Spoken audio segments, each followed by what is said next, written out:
Hello everybody, welcome to the United Stands. I'm at Goldbridge and Manchester United are out of the Carabao Cup in the round before they should be in the Carabao Cup because they're not very good, to Grimsby Town on penalties. Look, you know what? I've done so many of these over the years. I've passionately defended players. I've passionately gone in on players. I'm going to be really honest here. I'm sure some of you are losing it. I'm sure some of you are saying, let's back this, let's do this, let's do that. I'm at the point now where I'm literally just fed up. I don't know that I can keep doing it. I don't mean not, stop supporting Manchester United. That's not what I mean. I just can't. I'm not somebody, and I think many of you are like this as well. In my personal life, I'm not somebody who just keeps going around making the same mistakes again and again and again. And it's almost like the attachment to Manchester United means that you can't leave Manchester United. But I'm watching the same things happen again and again. And I'm watching the same reactions in our fan base. Amrim out. We've got to get Amrim out. We need another manager who plays 4-3-3. And I'm like, there's fucking 5 days left in the transfer window. You want to sack a manager, bring another manager in who will play 4-3-3 with the same set of players who sacked the last manager who played 4-3-3. And I'm like, do what you want. If you want to do Amrim out tonight and sack him, you do you. If you want to back Amrim and stick behind him, you do you. I don't care. I really don't care because I don't care. I'm losing interest massively. I'm never going to stop supporting Manchester United. I'm never going to stop hoping. But I can't offer you any solace. I can't offer you any solutions. That is an absolute embarrassment. And it's not going to get any better, is it? I said before the penalty shootout, no matter what happens, even if we scrape through, we're playing Grimsby Town. In a way, it's unfair for Grimsby to get knocked out. They're never going to forget that. Fair play to Grimsby. They're never going to forget that. It was an amazing night. They beat Man United on penalties. They should have won 3-0 because it wasn't offside. As a United fan, I'm desperate to get through by any means. It reminds me of Coventry in the semi-final of the FA Cup. They were robbed as well. But look, what do we do from here? We're going to play Premier League clubs every week now. We're not playing any cup games until January. We've got one game a week for definite now because we're out the Carabao Cup as well as Europe. And people get excited about, well, Amrim's going to have loads of times on the training ground. Well, he's had loads of time on the training ground already. We're fucking shit. We've got we've got a whole week on the training ground. You've got no goalkeeper. You've got no midfield. All the money has been spent on forwards. I mean, somebody explain that to me. I want to know whose decision it was to spend £200 million on the most oversubscribed area of the pitch. Before we bought Mbeumo and Cunha, we already had Ahmad, Mount, Xerxes and Bruno who can play number 10. So we already had 4 number 10s and then we spent 130 million on 2 more and neglected the midfield, which is fucking awful, and the goalkeeper who may as well be a cardboard cutout. I don't get what we've done this summer, and actually 5 out of 10 is generous. We've messed up. I hear a lot of rumours about how Man United have been run over the last 18 months. And the benefit of the doubt has been given for the summer transfer window to back this manager and make a change. I see no evidence that they know what they're doing. I have been so patient with the board and Ineos this summer, and I've given them a chance because I think that you can only judge a window at the end of it. But whatever happens with Amrim and whatever happens with these players, this transfer window has been an absolute embarrassment and they don't know what they're doing. My phone's available. Give me a call tomorrow. I'll give you 6 things that will change things around in 3 days because you haven't got a fucking clue what you are doing. That is an embarrassment to be out of that tournament a round earlier than we should even be in it. With the players that we've got, the volume of talent that we've got, the amount of money we pay, that was embarrassing. And you know what? I will say this. We are out because of that clown next to me. And I'm not talking about Tyler Fredrickson. He may as well have walked out with a big wig on and a big pair of oversized trousers and boots throwing custard pies. Krusty the Clown would have been a better goalkeeper than him in all his regalia. It was the most... I can't rate this guy in the player ratings. I can't actually give you a score in the player ratings because he was absolutely abysmal. But I have to say this. I said it when the team came out, and I'm sure many of you felt the same. If you pick Onana in any game of football where there might be penalties in it as well, what you're basically doing is you're walking out into the middle of the pitch as a manager. You've got a tube of lube in your hand. You bend over on the middle of the pitch. You pull your trousers down and you take your chances. And if you get screwed, whose fault is it? And that's exactly what he did. How many more times as a manager do you need to figure out that that guy is going to screw you over? Erik ten Hag needs to be in London, wherever they call it, or Manchester, in court for crimes to football. How we let a legend like David De Gea, who won the Golden Glove, walk out the door for free to spend £50 million on that, needs studying at a very high level. But why he's put him in goal tonight, I do not know. And look, Grimsby deserved to win that game. I think we can all agree with that. But if he hadn't been in goal and Binder had been in goal, we'd be through. We'd be moaning, but we'd be through. Because he would not have made those two mistakes that he made, and he would have made some penalties. I mean, have you ever seen a penalty shootout like that? It was like putting your gran in goal, alive or dead. It makes no difference. She'd have had a better chance. It was embarrassing. These, in all due respect, these are League Two players against 140 grand a week, meant to be one of the best goalkeepers in the world. That's what we thought we were getting. Taking the piss out of him. Did you see the ones he actually got his hands on? Did you see the one where he dived and got two hands on it and palmed it in his own goal? I mean, look, you'd be checking his bank account if you didn't know he was so shit. He is shit. We needed a goalkeeper. So Jim Radcliffe, shame on you. Shame on you. If you're a Man United fan, like you say you are, a lifelong Man United fan, where have you been? Lifelong Man United fans, like you and I, are sat watching people like that going, he can't play in goal. So why is he in goal? You're the owner of the club as a lifelong Man United fan, and you haven't got rid of him. And yet every genuine Man United fan wanted rid of him. Every genuine Man United fan wanted rid of him. But Sir Jim Radcliffe, the genuine Man United fan who runs the club, doesn't get rid of him. Explain that to me. Every Man United fan knows our midfield is redundant. But the one that runs the club doesn't bother. You know, it's baffling. Absolutely baffling. And look, Amrim picked that goalkeeper. So he's got to take responsibility. I don't know what happens from here. My big concern is that... And I don't genuinely care about how big the Amrim out movement gets. I mean... You know, there'll be a group of very excited people tonight, and they will be the owners of the media companies and the newspapers that are just going to rub their hands together and go, well, we will be having turkey for Christmas. Because they know from now till Christmas, it's the Amrim out stuff, and it's rub your hands together. And I'm not looking forward to that.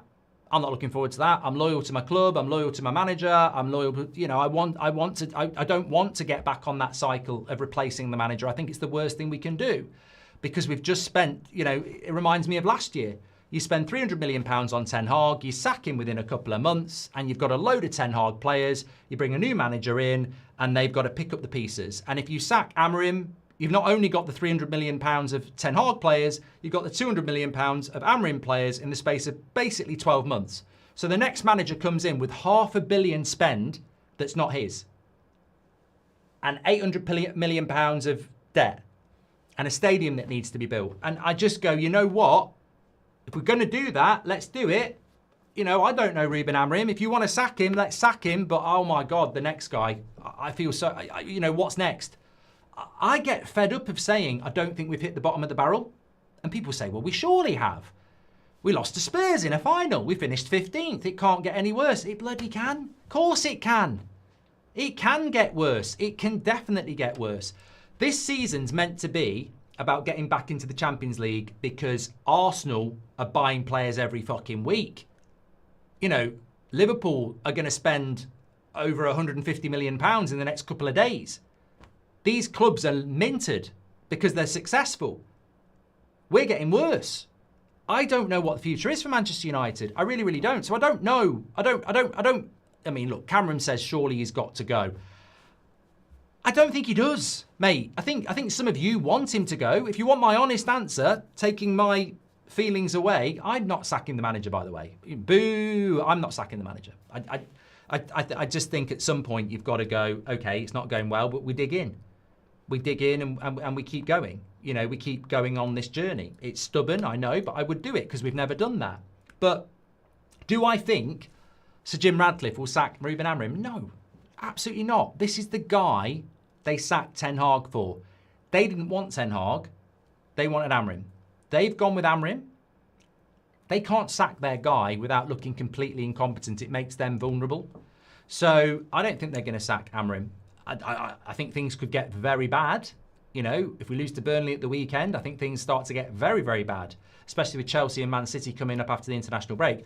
But I think this season's going to be bad. You know, I think it's going to be bad. There was a point in the second half today where I was watching us play and I thought, you know what, this isn't a system. And I don't want to talk about systems because people go, we need to play 4-3-3. And if I hear anybody, ex-player, you or anybody talk about 4-3-3 again, I'm just going to, you know, point you in the direction of an image I'm going to put right next to me. Ten Hag played 4-3-3 a year ago and got sacked. So don't talk to me about formations. What I'm talking about is even under Ten Hag, the midfield was getting run through. This is the most important analysis I will give you. Ten Hag's midfield, Jamie Carragher was jumping around. Carragher, white trainers. You know, he was jumping around saying, you could park a bus in the midfield. And he was right. That midfield under Ten Hag was getting run through in a 4-3-3. Remember, like, it was getting, you could park a bloody aeroplane between our defence and the attack. The midfield was getting run through in a 4-3-3. I was watching it again today and I was like, we're getting run through again. And I don't even know, it's a different formation. It's a 3-4-3, and the midfield's getting run through. And it was getting run through in a 4-3-3 as well. And it dawned on me. Well, it didn't dawn on me, I already know. The reason our midfield gets run through is because we haven't got two good midfielders. It doesn't matter whether you play a 4-3-3 or a 4-2-3-1 or a 3-4-3 or whatever. The midfield is just terrible. It really is. And I was watching the Grimsby game today and I thought, you know, when we play Burnley at the weekend at Old Trafford, I've already seen them games. They could dominate us in the midfield. Somebody said it in the live chat. If you run more than Man United, you'll beat Man United. So it doesn't really matter what we do. Change the manager, change the system, pick Ugarte and Casemiro. It really won't make any difference. The midfield doesn't work. You can't play Bruno and Mainu. It won't work. The balance isn't right. So you've got to drop one of them, and then it becomes not... the midfield is a massive issue. You can understand why he wanted Baleba. We probably needed two midfielders. But I can't see this season going well with that midfield. I think it's a huge, huge issue. And, I like Cunha. I like Mbeumo. I've just realised technically they both missed penalties. I won't hold it against them. I think they're really good players. I wonder how long it's going to take for them to get dragged down to our level. Considering Cunha and Mbeumo last season were two of the best players in the Premier League, how long before we ruin them at Man United? Because we know that's going to come. Maybe it's already happened.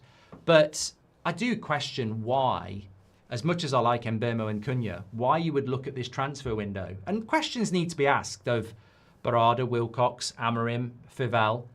Why did you think it was a good idea to spend £200 million on two number 10s and a striker when you already had a load of number 10s and a striker? Why did you think that was a good idea when you can't feed them because your midfield's shit? I don't get that one. It's becoming... I've always held out the belief that we would buy a midfielder and that question would be answered.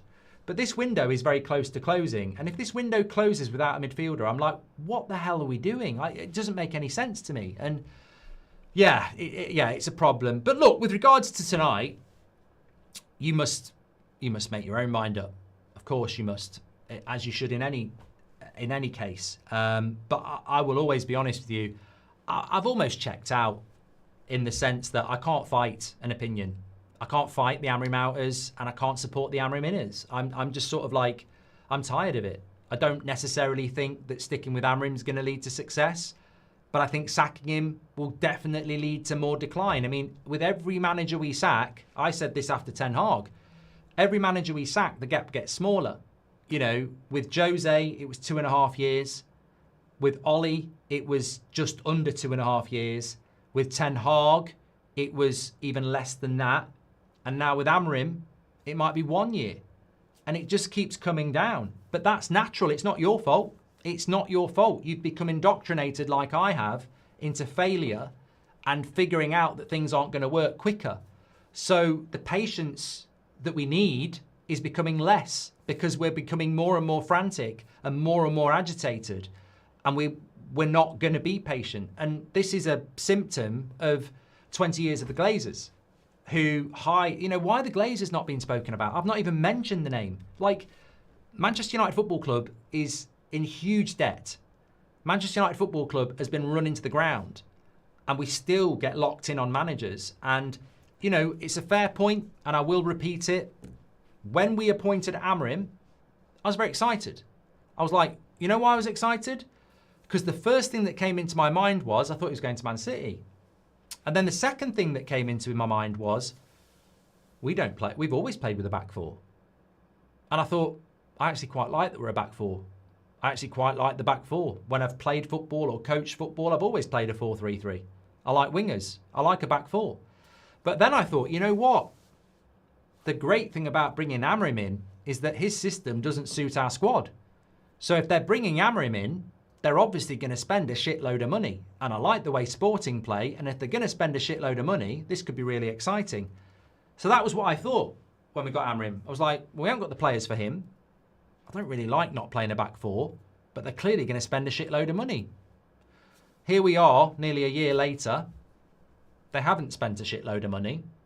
And I don't think they understood how different his style of football was to what we've got. I'm starting to fear they went for Amrim because he was a hipster coach and they thought, oh, it'll be fine.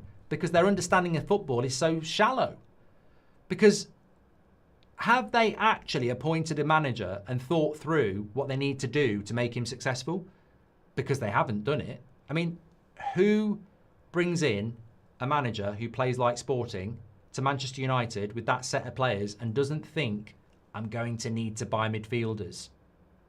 I'm going to need to buy wing-backs. I'm going to need to buy a goalkeeper. And we haven't done it. And we're going into the season not ready, of course.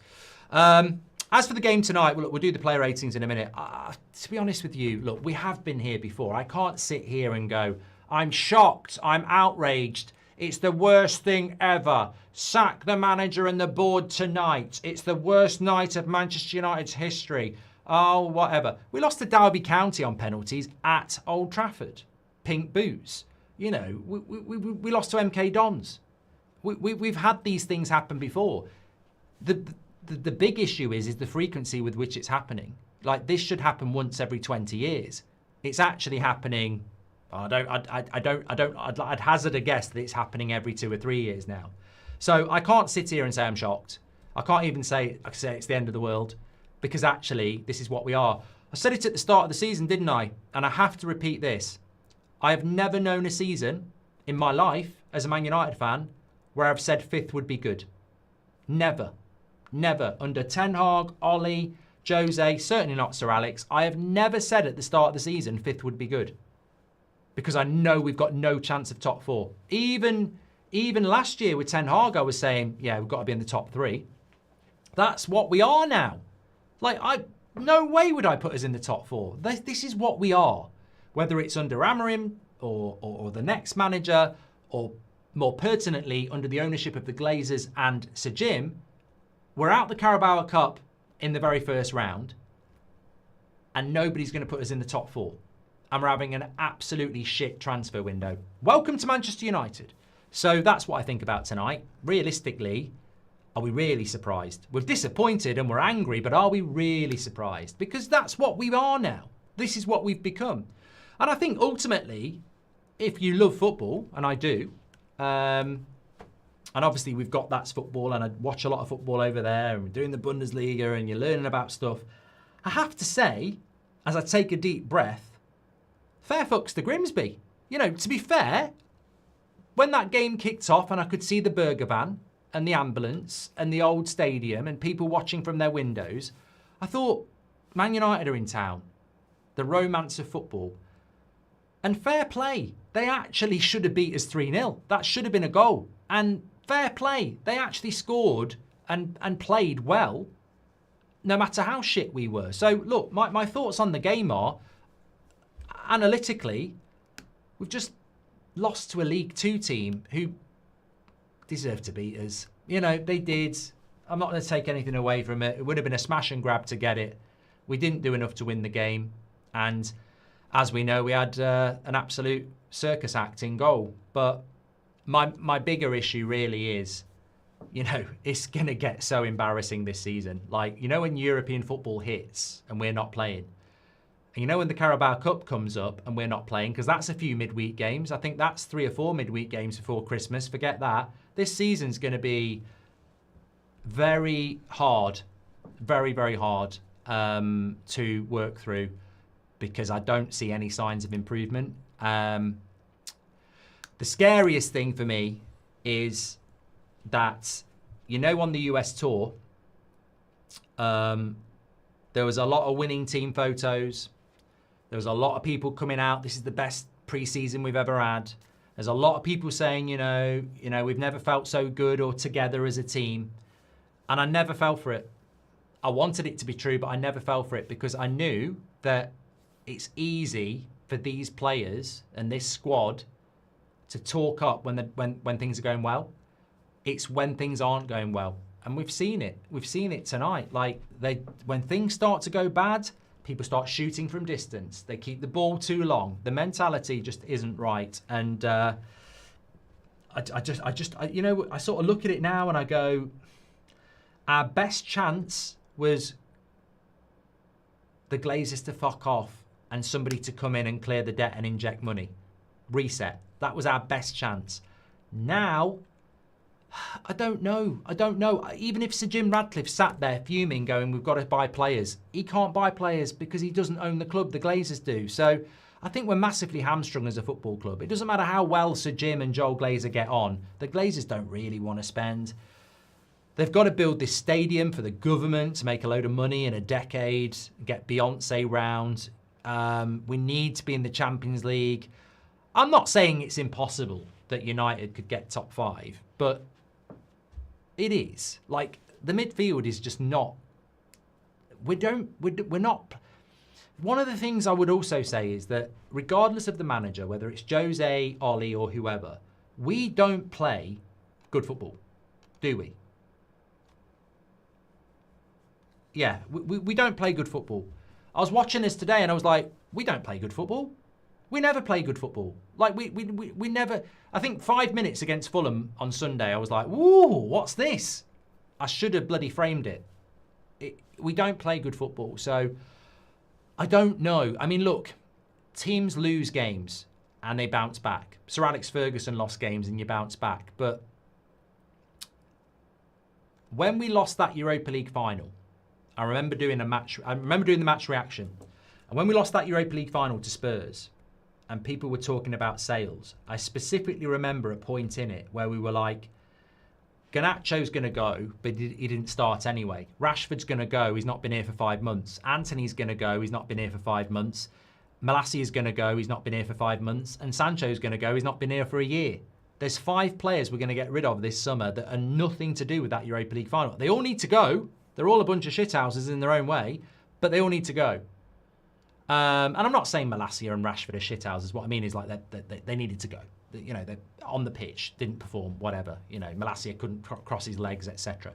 There was 5 players there that we've tried to get rid of this summer that were nothing to do with the Europa League final. I remember saying there's people in that Europa League final who didn't turn up in a Man United shirt. It was shameful. We need to get rid of some of them as well. They're all here. They're all still here. People don't realise this. The players that made us finish 15th and the players that were shit in the final, they're still here. None of them have been sold. Now, you can pick your names out from that, whoever you want. You know, you could say Delo, or you could say Bruno, or you could say whoever. But that mentality's still here. I'm not even talking about the individuals. I'm saying how many players were involved in that Europa League final that are still at this football club, and the mentality in that final was a loser's mentality. It wasn't a Man United mentality that we won. So it's still there. That mentality is still there in that squad. It needs clearing out. And look, if you want to sack Amorim, that's fine. And whoever next comes in, I will say again, you can't polish a turd. So if you bring another manager in, you better have $500 million. Because if you don't have $500 million, there's no point. It won't work. You cannot polish turds. It's still a turd. And people talk about systems and they talk about formations. It's the players, it's the players, it's the players. Victor Lindelof was here for 8 years. How many years has Delo been here? How many years has Luke Shaw been here? Are these the players that you think are going to take us to the Champions League or the top of the Premier League? No, no, no. Why are they still here? Because we're crap at getting rid of players. Whoever your manager is, whether we're sticking with Amorim or we're going to go for a new manager, if they don't get a clear out and new players in, you're back here again in 12 months. Guaranteed. So whilst I understand that some people might be going, I don't like this manager, I don't like what's going on, the scary thing is you probably haven't figured out that your next manager is going to be back here in 12 months, because every single fan that's now Amorim out in November was Amorim in. Hipster, worldie, I loved him at Sporting. And that's how quick things change around. You're the hero and then you're the villain very quickly at Man United. I mean, how long before people turn on Sesko? How long before people turn on Cunha? How long before people turn on Mbeumo? That's what happens at Manchester United. I could see it online in relation to Sesko. 3 weeks ago, he was sliced bread turning down Newcastle. Now people are going, oh, actually, I don't think he's good for this league. What was Val thinking? So the cycle is going to keep turning. The solution, one way or another, is that you cannot have a summer where your only sales are people that weren't here when you were shit. And this has been said on this channel quite a lot across the summer. I want Garnacho gone. I want Sancho gone. Rashford's at Barcelona. I want Malacia gone. I want Anthony gone. But they weren't here last season when we were shit.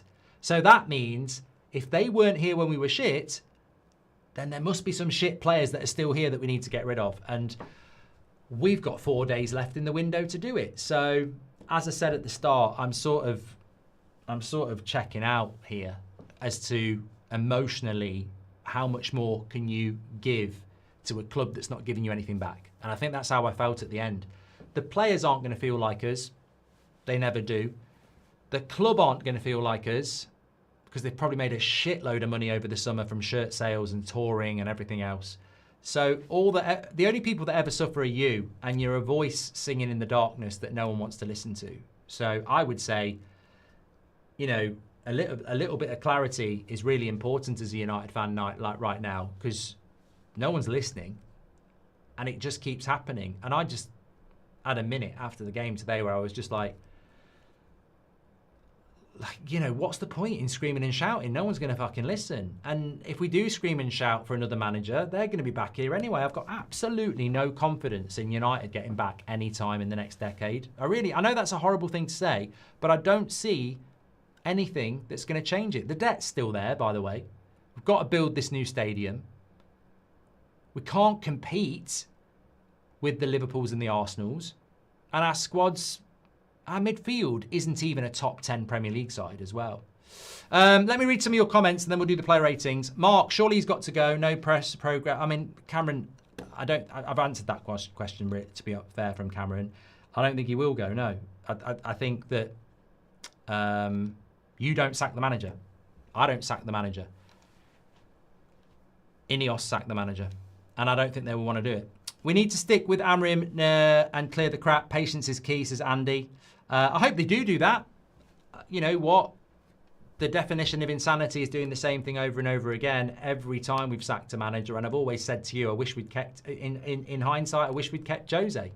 And when we sacked Jose after that Liverpool game, 90% of our fan base was Jose out. But I think, in hindsight, I wish we'd stuck with him and fought through it. That's a brave thing to do. I don't know many clubs that do that in the modern game. Amrin was fully in his right to play Onana. It's a Carabao Cup match against a League 2 team. This is when you play the backup keeper. Onana let him down, says Nay. I'd have picked Tom Eaton. I said it last night. I still think if you pick Onana and you go out because he's shit, you could have picked Tom Eaton. Whoever is the GM for Man United has about the same eye for talent as Helen Keller, says Jack. I cannot fathom what just happened, says Ethan. The club spent over 200 million on players. How are you going to say that the club isn't backing him, says Baz.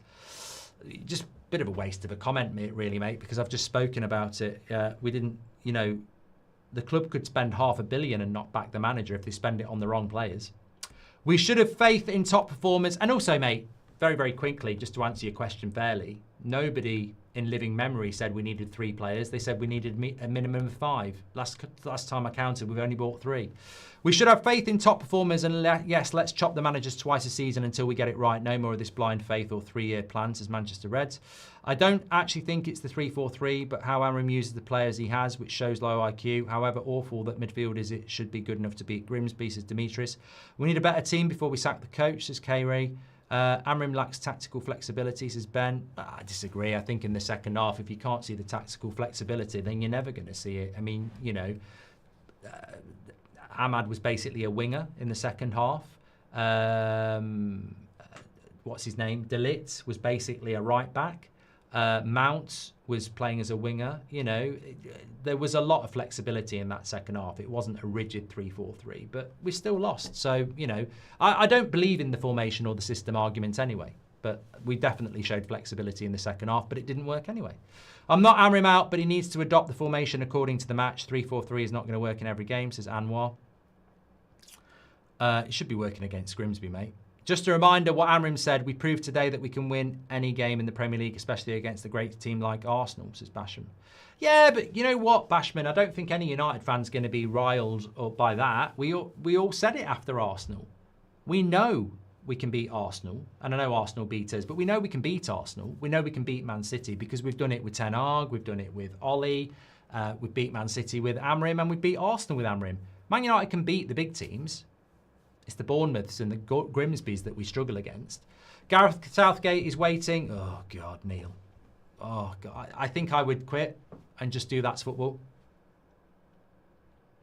I think I would. I don't think I could do it. How does this loss impact what squad we need for the season? Could we see some players leave like Mainu, Agate? I mean, Agate's in big trouble. Castle. I mean, subbed at half-time. People talking about Mainu and Bruno. I mean, Agate's lower than a worm's arse, isn't it? I mean, what happens with him? Feel sorry for the United strand. I really can't see you winning 5 games in a row, says the Smiths. I mean, I'm worried about him for health reasons. Rangit was right. Won't be fixed anytime soon, says Jonas. Delete Twitter and ride the storm. Trust in Amram, says Incognito. I'll stick with the manager. I just, whether it's... look, honestly, I find it crazy that people would sack the manager. I find it crazy, but I'm actually of the opinion now that it's so obvious what the problem is at the United. It's the players and it's the ownership. Sacking another manager and blaming them. It wasn't Ollie's fault. It wasn't Ten Hag's fault. It wasn't Jose's fault. It wasn't Rangnick's fault. It wasn't Van Gaal's fault. It's the players and the club. So I just think that we've got to try something different, and keeping sacking managers, it's such a basic argument because there isn't anybody out there that's going to come in and make any difference now anyway. We should have kept Ten Hag till the end of last season and brought Amram in the summer, and if we're going to sack Amram, we should wait till the summer as well. Like, the season's not going to change. So, see it through. Amram hits the coach, lacking smart decisions, says JB. Comes down to mentality. 0 winners at the club, says Fraw. Signing that Grimsby goalkeeper is better than nothing, says Marius. If we just get a goalkeeper, won't the confidence come back? No one can trust the keeper and it makes us play worse. I mean, it will make a difference, Brandon, but we're about to buy a kid. I mean, I like the look of Lemens, but he's a kid. We should have been going for Emi Martinez, really. I just don't know how lower this can get, says Football Edits. I'm lost for words. They are living the life of every child dream, and that's what they can provide. What a joke, says Boych. I'm not hammering him out, but something needs to change. What on earth needs to change, I don't know. Well, a midfielder and a goalkeeper would be a nice start, Oliver. I think they spent the way they did because they expected to get all the outgoings early and they failed to Stefano. It doesn't even matter now if the fans are hammering him out or not. He's literally sacking himself, says Liam. I don't think he is.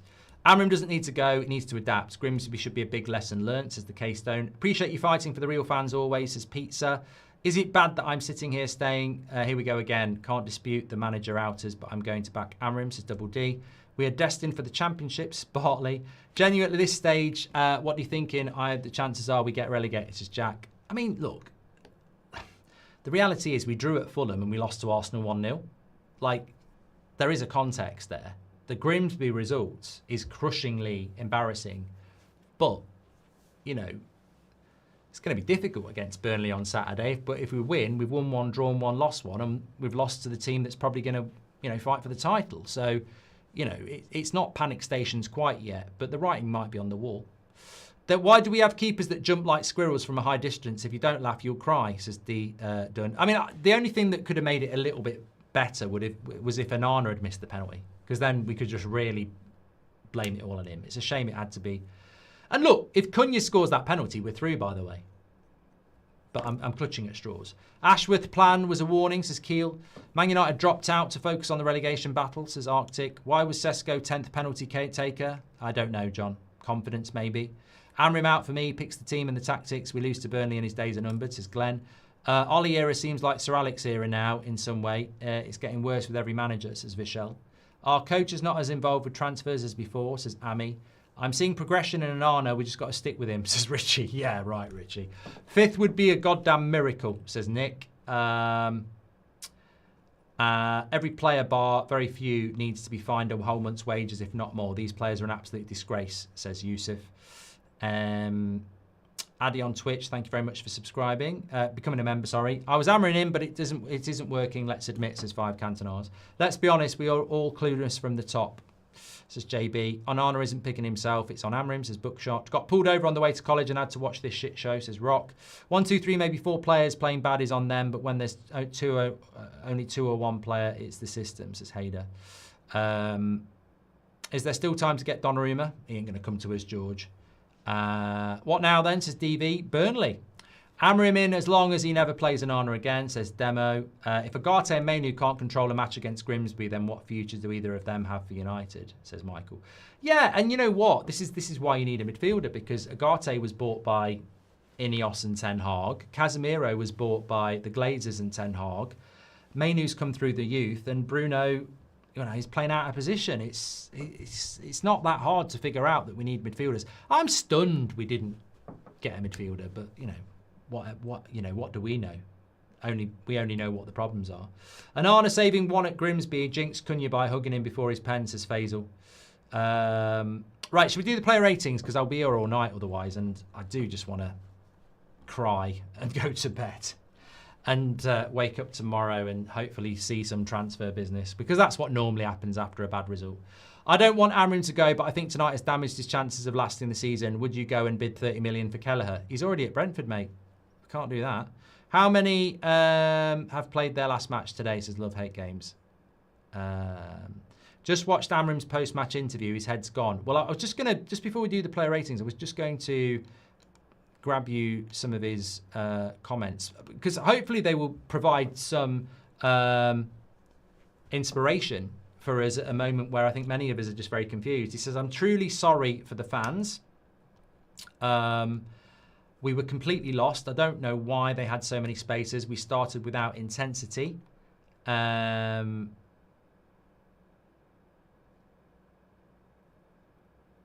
Some people are saying he's giving resignation vibes. He says the best team won.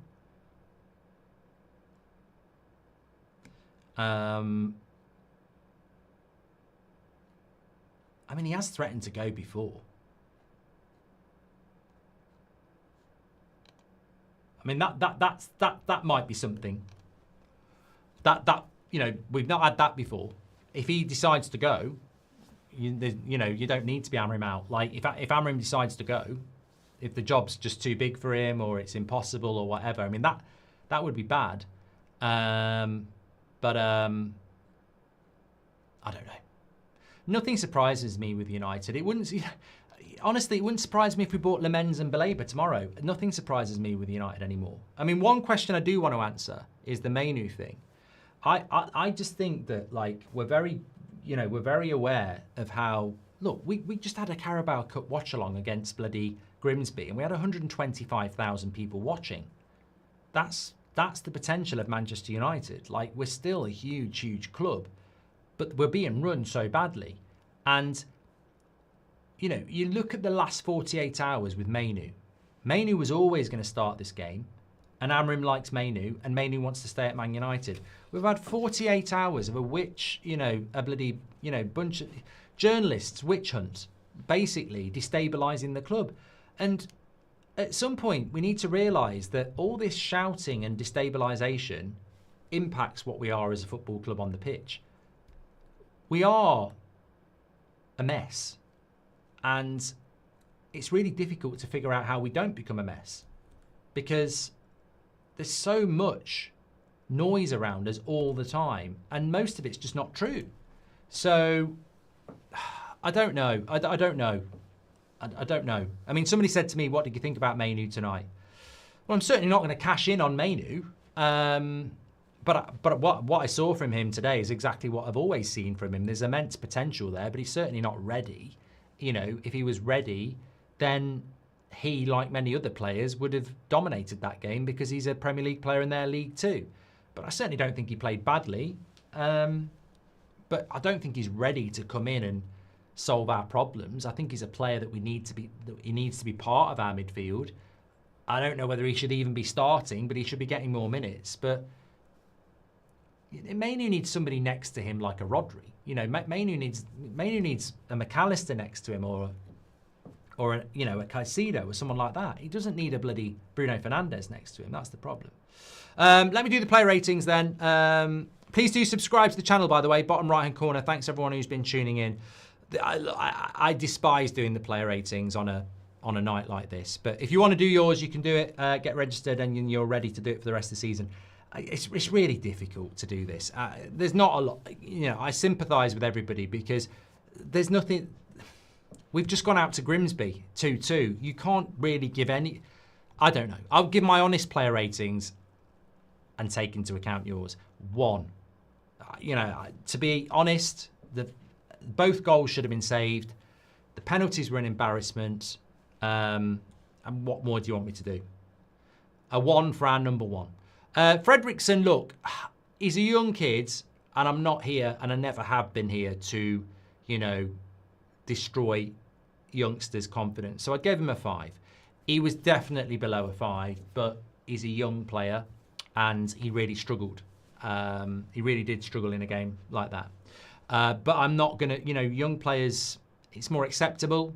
He may never end up being a Man United player, but hopefully he'll have a career either at United or somewhere else. And I'm not here to burn him or anything like that.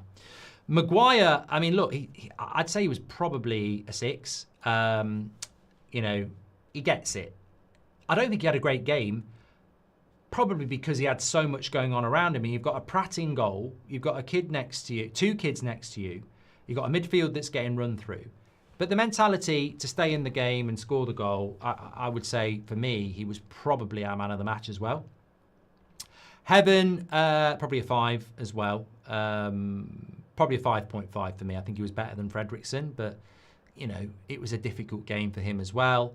Delow, I mean, he's ineffective at right wing back. He's ineffective at left wing back. And then he goes to left centre back. And he's just, you know, ultimately ineffective. It was a good penalty, but I don't know what's happened to him. I don't get it. He seems to have dropped off worse. So I'll give him a 4. Manu, probably a 5.5 for me. If I'm giving man of the match to Maguire for 6, I'd give Manu a 5.5. He looked like a guy that hadn't had any minutes, but there was also moments of composure. I just like the type of football he is when he's on the ball, but he ain't ready. You know, he ain't ready to. He's not going to. He's not going to be the guy that comes into our midfield and gets us into the top 4. Let's put it like that. He's going to need somebody with him. He's a work in progress. You can see why Amorim has plans for him, but those plans aren't now. You know, he's a work in progress, and that's why we needed a Belieber or someone like that. Agate was with a 4 below for me. You know, when I looked at Agate at PSG and Uruguay, I was like, this guy wins more tackles than anybody in Europe. I don't know. Is it the league? Is it not settled? Is it confidence? I just don't know what's happened to him, because there were good games last year. There were some bad ones, but there were some good ones. But it just seems, again, another player that's just lost. And it's really, really sad. I don't know about Dorgu. I thought Dorgu was okay in the first half. I don't actually know why he came off. I wonder if it was because of the knock. I'll give him a 5.5. I don't think Dorgu was bad at all. I thought Dorgu was doing okay. I don't know why he came off, really, but, you know, that's my thought. Ahmad was poor, 4. Yeah, really poor. And the thing about Ahmad for me is I really like Ahmad, as most of us do. But I did say last season, it's very easy to go in on Garnacho and Rashford and Anthony for being selfish, but Ahmad can be selfish, and he was selfish tonight. He can be... He can be as bad as Garnacho at times in the relation to head down and shoot, or head down and take people on, or not play the pass. He has got those tendencies in him. He's a brilliant player when he passes and moves. Got lovely balance. But sometimes he can be quite selfish, and tonight it was bad and selfish. It was a poor performance, and he needs to stop doing that, because that's what turned people against Garnacho and Rashford and Anthony. I felt bad for Cunha, really. You know, he's such a technically good footballer, but he misses the penalty. It wasn't his best night. I'd probably give him a 5. Sesko, welcome to the Graveyard Club. I mean, it amazes me a player of his quality against Grimsby can't get any service, but it was poor, so I'd probably give him a 4. De Ligt came on and did quite well, 5.5. I mean, he's been one of our best players this season. Did come on and do quite well. I thought Bruno came on and did quite well as well, 5.5. You know, we do miss him, even though I don't like him in the midfield. We're always worse when he doesn't play. And Burmo's goal was really good, and he did make a difference as well, 5.5. And Mason Mount makes a difference, 5.5. And Xerxes made a difference, 5.5. So, look, the subs were good, and they did make a difference. And, you know, maybe there's some positives to take away. Manager, 3. Yeah. Just for picking Onana, really. Just for picking Onana. Man of the match, Mbeumo. There you go. I'm quite happy with that. Yeah, quite happy with that. I thought sad for him to miss the penalty, a bit unlucky, but I don't know what we're going to do at right wing back, you know. I don't know what we're going to do at right wing back. That is a real puzzler for me, because Ahmad doesn't look like it's going to work. Mbeumo needs to play higher up. It's got to be Mbeumo and Cunha behind the striker. And I accept that's going to take a bit of time. Dalot is a bench player. So what I'm basically saying is we need a goalkeeper and we need a midfielder. And I think we also need a right-sided player as well. Mazraoui's good, but can he go forward? Like, you've got to go forward in that system as well. And people say change the formation, but who's the right back? You know, it's you can't change. You know what? You're more intelligent than this. Please don't listen to talk shit or whoever else is saying change the formation. It's so boring. It was boring last season. It will be boring this season. If you want to moan about something, please don't moan about the formation. We sacked Ten Hag playing 4-3-3. It's such a boring conversation. I would class it as rage bait. It's just boring. It's the players. It's not the formation. The same players played 4-3-3 and sacked Ten Hag. It'll be the same players playing 3-4-3 that will sack this manager. They're low IQ players, and they actually can't play any system collectively. Anyway, look. I hope that helped a little bit. I don't know whether it helped me massively, but it definitely did. I just feel very fed up. I'm fed up of feeling fed up. Do you think Amrin will resign?